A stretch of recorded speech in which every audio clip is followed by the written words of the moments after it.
Philadelphia Eagles and the Denver Broncos both get massive wins at home this week, putting themselves atop the NFC and AFC respectfully. We'll take a look at those games and more next. Hello, and welcome to the Everyday Fans Podcast, where the game belongs to all of us. No experts, no suits, just fans talking sports the way we live it every day.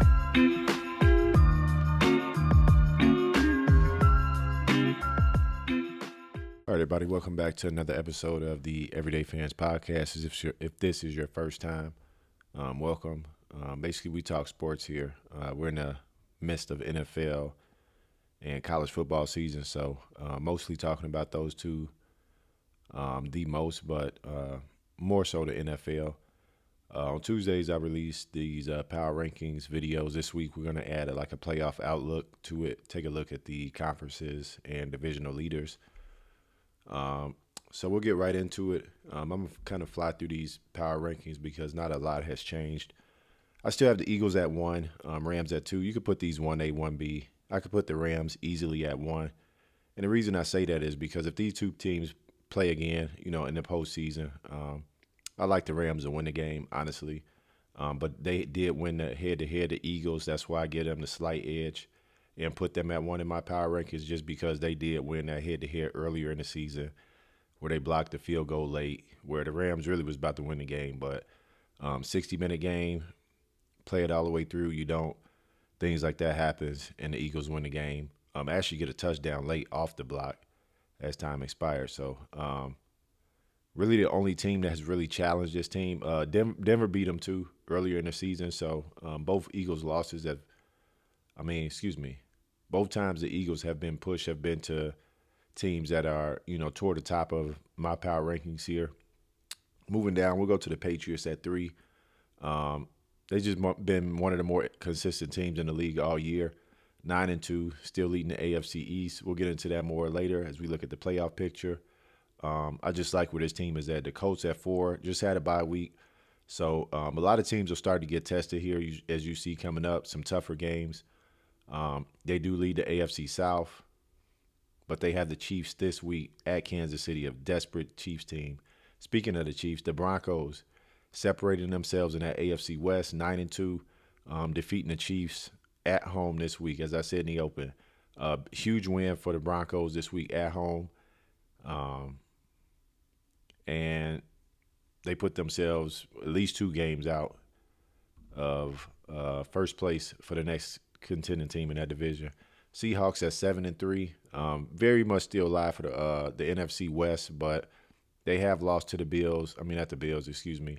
They have lost to the 49ers and the Rams already this year. So going to be a little bit tougher.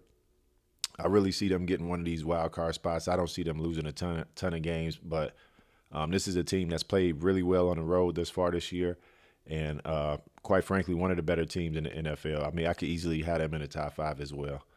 At number 7, I had the Bills. Basically looking like a wild card spot right now. They do have another head-to-head with the Patriots, so they could get them to 3 losses, and we'll have to continue to kind of win some games here later in the season to kind of take back hold of that AFC East. But for now, the Patriots are in control. Lions, they're in the NFC North battle. We'll get to the team leading the Bears down here in a little bit. 6-4, I have the Rams at 8. Buccaneers wavering a little bit, but they do still hold the NFC South lead. A couple of weeks ago, I said it. I thought they had firm control of that division, but the injuries are really starting to affect this team, and they have tough games. So the Panthers are lurking at 6-5, same win total. The Buccaneers will have to start stringing some wins together here, or they will be in a battle with the Panthers down. Number 10, Packers, 6-3-1, wild card contender.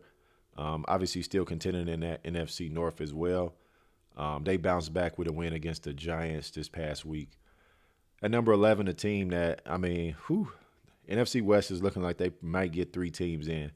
And, we'll get into some other stuff in a little bit. I just kind of want to go through these without wasting too much time. And we'll dive more in on specific teams when we look at the playoff picture. So I have Niners at 11. Ravens at 12. Yes, they're 5-5. Inconsistent early, lost some games, but here they come, right? They're healthy, and I plan on them winning that AFC North team. Chicago Bears at 6-3, leading the NFC North leading the NFC North at 7-3. That should be edited. That should be 7-3. It's not 6-3. So excuse the record there. But they are 7-3 football team. Have the Chiefs at 14, at 5-5. They're trying to regain their identity. They're pretty lost right now. Again, we'll dig into these teams a little bit more as we look at the playoff picture. Jaguars at 6-4, huge win. Beat down the Chargers this week. I would have never expected that type of game out of the Jaguars facing the Jim Harbaugh-led team. But the Jaguars, under first-year head coach Liam Cohen, still a contender in that AFC South as they still have to play the Colts twice. Chargers at 16, so a bit of a slide here for the Chargers. They still have a high-power offense. Their defense is they have some players, but they're giving up some plays here. They got out physical this past week by the team we just mentioned in the Jacksonville Jaguars. So they'll need to string some wins together here. They have some major injuries on their offensive line. Their top 2 tackles are out. They really can't protect Herbert like they want to. He's still kind of finding ways to kind of get it done, but this is not the way they kind of plan to protect their young quarterback. So we'll see what they're able to do down the stretch here. At 17, the Pittsburgh Steelers, who are the leaders in the AFC North currently at 6-4. But again, Baltimore only 1 game back and still have 2 head-to-heads. Texans at 5-5, fringe playoff team. They got a huge one this week. This is a Thursday night game this week. Buffalo goes to Houston, and they've won 2 in a row here with the backup quarterback. That's I could argue they're the best defense in the NFL, but I also give a ton of respect to the Denver Broncos as well. So they are like 1 and 2, in my opinion, in terms of best defenses in the NFL. And that will be a home game for Houston, so that will help that defense out this Thursday coming up. Panthers that's incorrect too. I don't know how these records. That should be 6-5 for the Panthers. 6-5 for the Panthers at number 19, and 20 the Cowboys at 4-6-1. So going over to the AFC playoff picture here, this is where we'll dive a little bit more in. At the top of the AFC East, we have the New England Patriots leading the AFC East, the AFC South, the Colts, the West, the Broncos, and the North, the Steelers.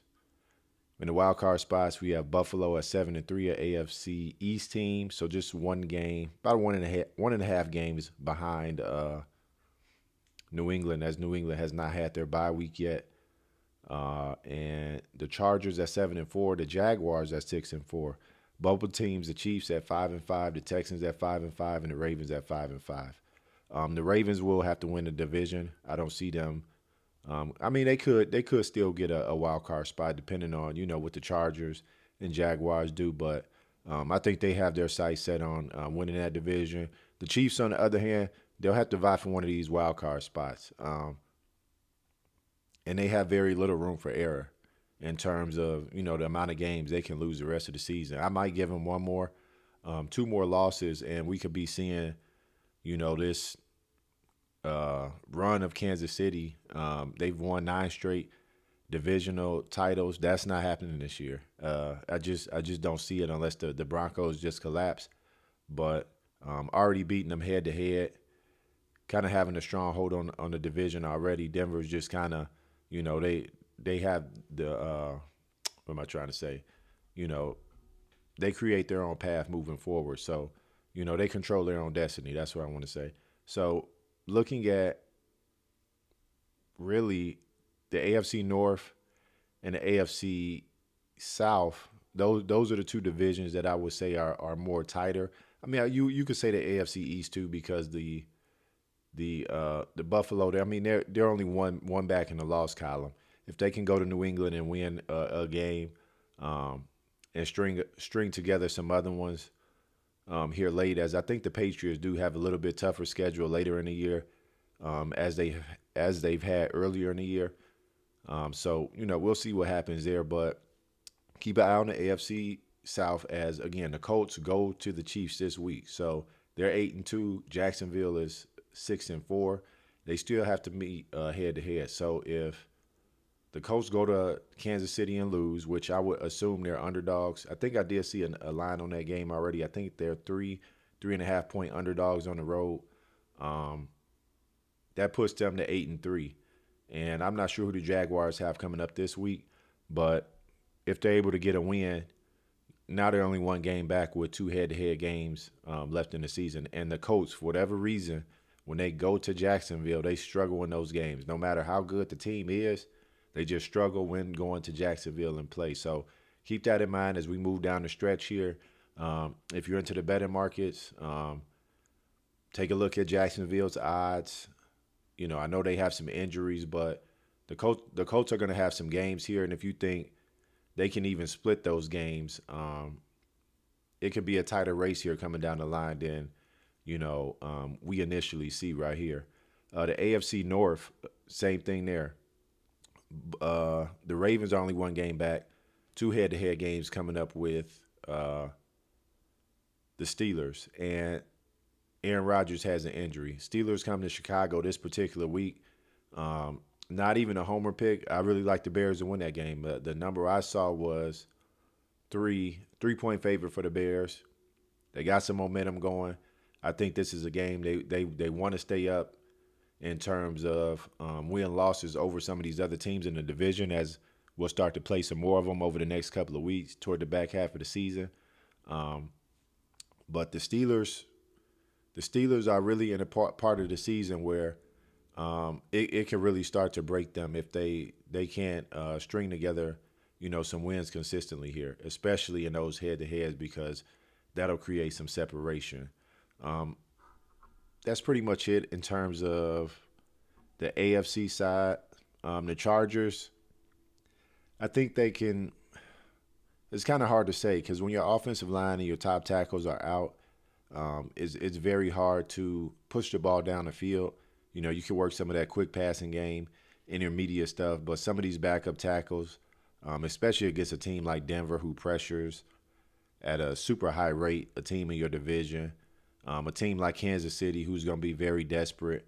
So I think they play both of them coming down the line. So the Chargers are going to have some tougher games coming up down the line. And when we get to the back half of the season, a lot of guys are just banged up anyway.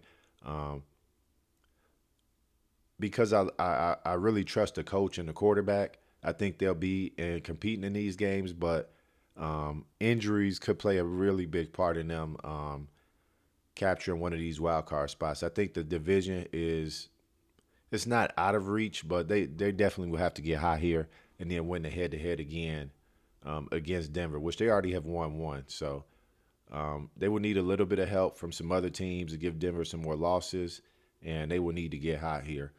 Moving over to the NFC side, as we said in the open, the Eagles are 8-2. Huge win at home over the Lions this past week.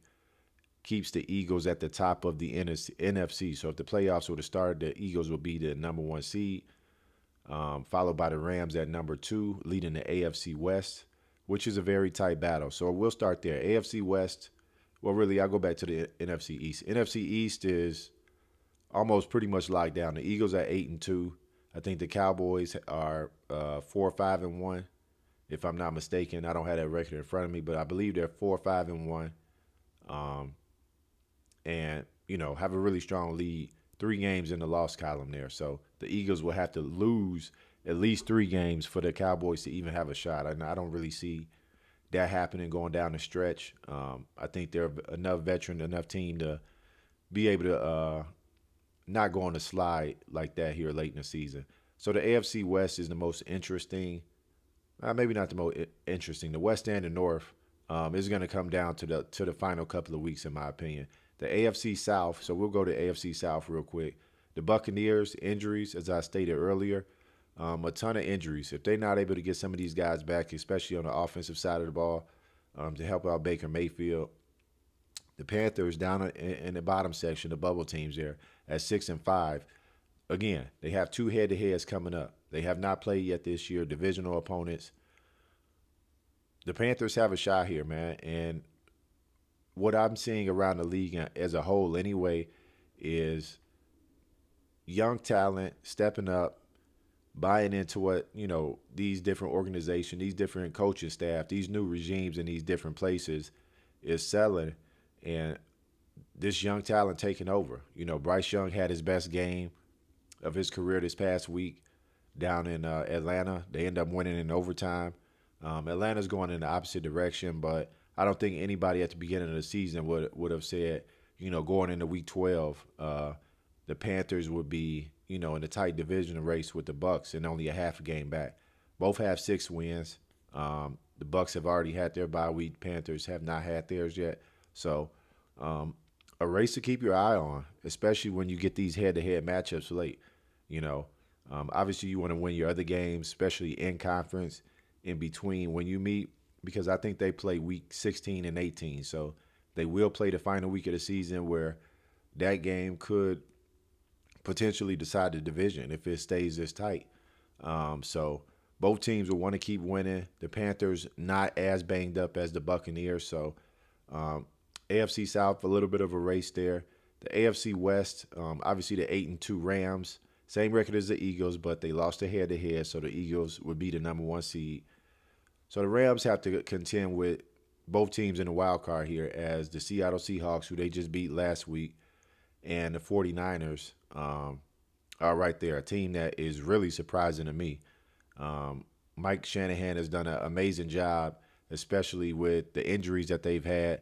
If you look at the defensive side of the ball, a lot of their star power, like stud defensive players, are out. Their top receiver, Brandon Ayuk, has been out since last year. Purdy just came back this past week. So what they've been able to do has been very, very, very, very good and very well coached. And this is a team that organizationally they've been good for a long time. And I think this is what more teams and more organizations need to strive to try to be. Just get the continuity, the scheme, just the buy-in from top to bottom, from ownership to the front office to the coaching staff, because the backups are coming in and they're filling in, and they're playing solid roles. They don't have the star power in terms of the names, but these guys are getting it done. The receivers, obviously Christian McCaffrey has been a top back in this league. So shout out to the 49ers and really that whole NFC West and what they're doing outside of the Cardinals. Extremely tough division. In NFC North, we have my Chicago Bears at the top. I hear all the chatter, the online stuff, they ain't played nobody, they ain't played this. You could say the same thing about the New England Patriots, and wherever you look, they're in most people's top 5 power rankings. They haven't had a tough strength of schedule either. Now, the difference is they're taking care of their opponents a little bit better, so I'll give you that if that's your counter. But this team's winning games, man. They're 7-3, and they have an opportunity to control their own destiny as well, as they have at least 3 more divisional games, 2 coming up with the Packers here within the next, I think, 5 weeks. They play them twice. So opportunity to gain some ground on that team. And we end the season with the Detroit Lions. But the most key game for the Bears, the way it's shaping out, obviously you want to win a division, but you want to put yourself in position to, get a wild card spot. If you do not win a division, will be that Week 17 game. It looks like, I think it might be a Sunday Night Football game if I looked at the schedule correctly. We go to San Francisco, man, and that will be a pseudo playoff game the way it's looking right now for the Chicago Bears, unless they start losing or unless the 49ers start losing. But if both teams pretty much keep pace, and I don't think you have to win every game, you just want that head-to-head. So if you guys have the identical record, you want to be in over them. So probably just as big as the divisional games going down the stretch here.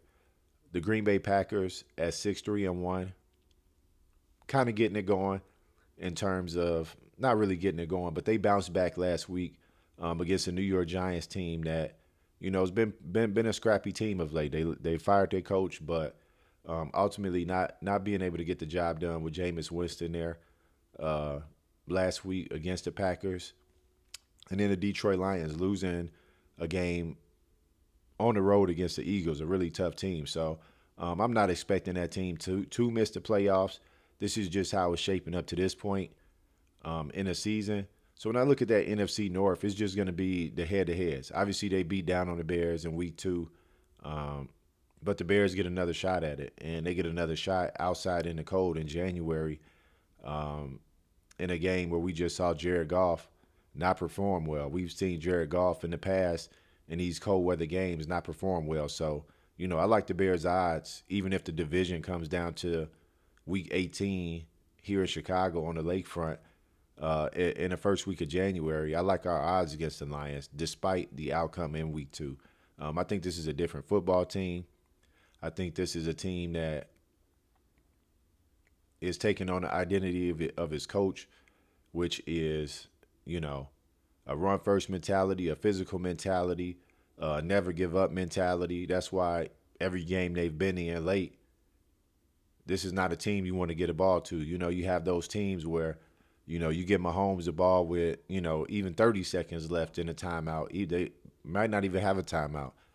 This is the type of team the Chicago Bears team has developed into, whether it's Caleb taking them down, whether it's the special teams last week, 56-yard return, setting up the offense to just be in position to kick a field goal late, or whether it's the defense getting a stop late to not allow the offense to move down the field and score. So looking at these divisional games for the Bears, the games with the Packers, they have an injury to Josh Jacobs. I don't know how that's going to look, but the Packers aren't a team this particular season where I'm thinking, oh, man, the Bears can't compete in this game. I think the Bears will be able to compete on Black Friday against the Eagles. So